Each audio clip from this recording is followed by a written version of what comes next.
Hey everyone, this video is going to be about supplements that I will be taking on the Appalachian Trail on my thru hike for 2021.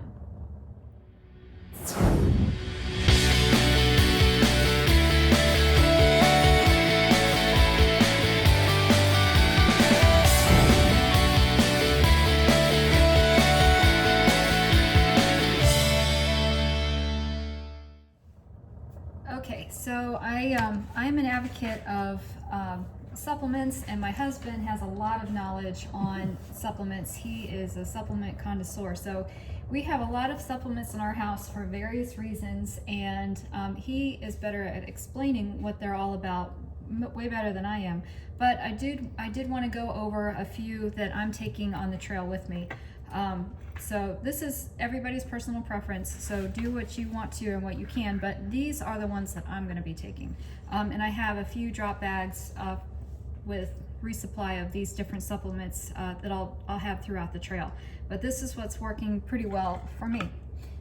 First of all, I'm taking turmeric.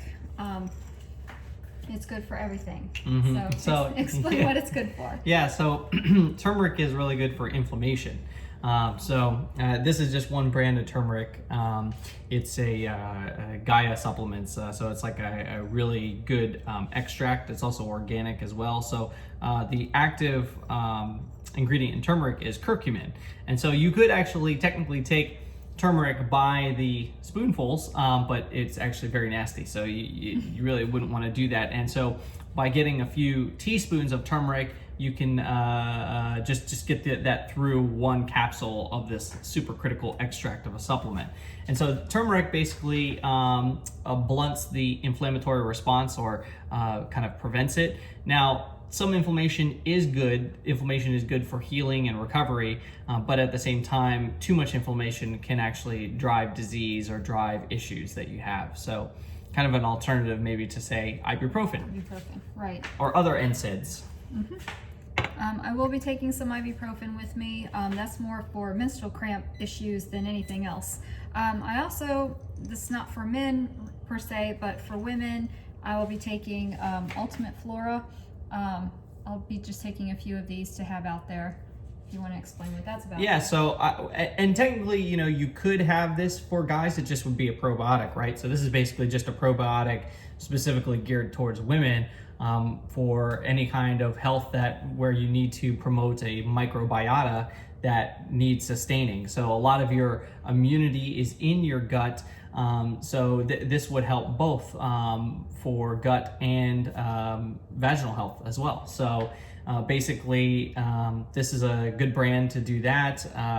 By actually having more gut microbiome, you're more resistant to pathogens or issues that might come up, maybe drinking bad water.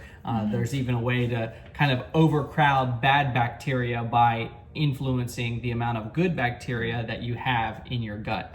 As an alternative, you could just bring a probiotic as well. Make sure that probiotic is shelf stable, because some have to be refrigerated, yeah. and some don't have to be. So Yeah.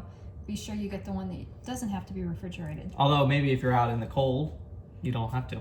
So. Oh, that's true. If you're Yeah. starting early, Yeah. then it shouldn't be too bad of a problem Yeah. for a while. So. The next one is a big one. This is important in my opinion. I'm definitely taking a lot of magnesium.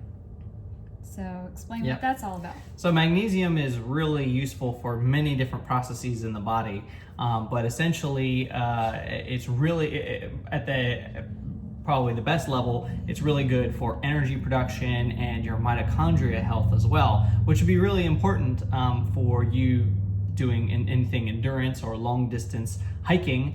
So there's different forms of magnesium as well. The cheapest form, if you turn over and look on the back, is magnesium oxide. This one is magnesium malate. The malate specifically is malic acid, so that actually helps your mitochondria out more than other forms. There's also other forms like glycinate, lysine, which are cut with other amino acids like glycine and lysine. They all have their different kind of advantages. There's also magnesium citrate. Probably don't take magnesium citrate on the trail because it's going to be more of a digestive cleanser, gently, depending on how much you take. So just kind of titrate up your tolerance level with magnesium over time. But yeah, magnesium is really important for many processes. Also, if you feel like really anxious or you just would like to calm down. Exactly. Yeah. Just feel good. By the way, we should put the disclaimer in here that none of this is any kind of medical advice. This is just right. This is what purely I use and what we use. Yeah. So yes, consult your doctor for sure. Yeah. That's good to say. Yeah. Zinc. I'm actually taking a few zinc pills before I go on the trail. I won't be taking zinc while I'm on the trail because I'll be taking moringa, and that has iron. Has iron. This has iron. This in it has as well. iron in it as well. So right, I won't be taking an iron supplement with me on the trail because it's going to kind of be covered by this supplement, moringa. Yeah, so I know it has iron in it at least. So iron is going to be really good for certain blood health and like I think hemoglobin. If you don't have enough iron in your blood or you're not eating enough red meat, then you won't have enough oxygen in your blood to actually help assist with the energy production that your cells need.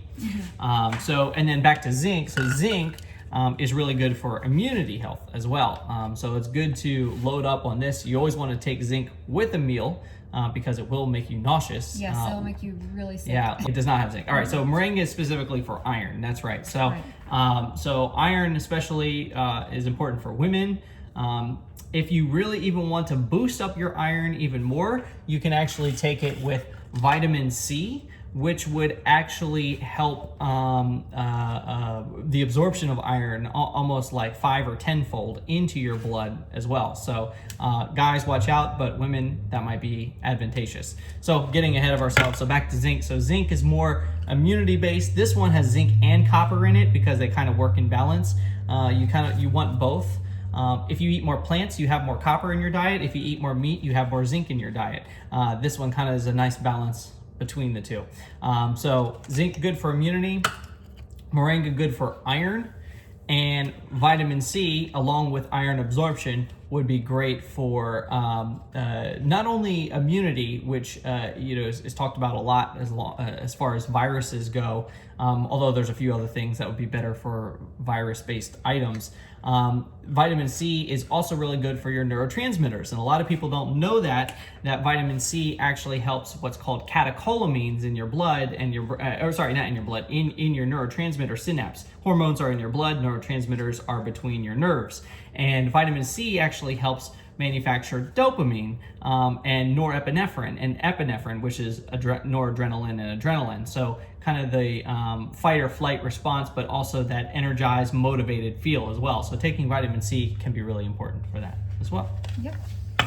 And the last one, this is a personal preference because this supplement seems to work very well for me in my mental state, is acetylcholine. And I'll let Matt explain what that's all about. Yep. So CDP choline is essentially a nutrient that's found in certain things like eggs, egg yolks specifically. We actually opt for only egg yolks. We don't actually eat egg whites. Right. There's a whole nother story behind that. But in any case, so choline helps. It's actually dopaminergic, so it actually helps boost dopamine, what I was just talking about, your reward system, your motivation system. And so also it helps with memory as well. So it can help with verbal recall and just kind of boosting up your brain performance. And I know that you tried some of this and really loved it. So the days, I don't take it every day, but the days that I do take this supplement, are mentally great days. Yeah. And I take this thing before whenever I either have to write a lot of code or I have to do public speaking, like teaching yoga, for example. So, and if you want to combine CDP choline with anything, it would be ashwagandha. This is probably one of my favorite adaptogenic herbs, which is a whole nother topic to touch on. But if you combine these two together, they actually help potentiate the effects as well. So ashwagandha is really good as well. And there's lots of other supplements out there, of course, and tons of good ones to take on the trail, but this is what I'm taking and this is what I'm using. This is what I've used and I know works well. Yeah. And so do your research and see what works best for you and pack some supplements and vitamins if that's what you choose to do. We can do a quick shot of these supplements all together if you like here. Oh, okay. Turmeric. So. Oh, there we go. So, here, I'll turn it around here. So these are just some brands that we like to use. Ignore the supplements in the back. Those are more supplements that we have used. But this specifically for hiking, for even long distance running, Yep. and I use them a lot on my races. any sort of endurance Yes. items as well. So, All right. all right. Hope this was helpful. Give you some information about it, and good luck on your thru hike. All right. Thank you. Take care.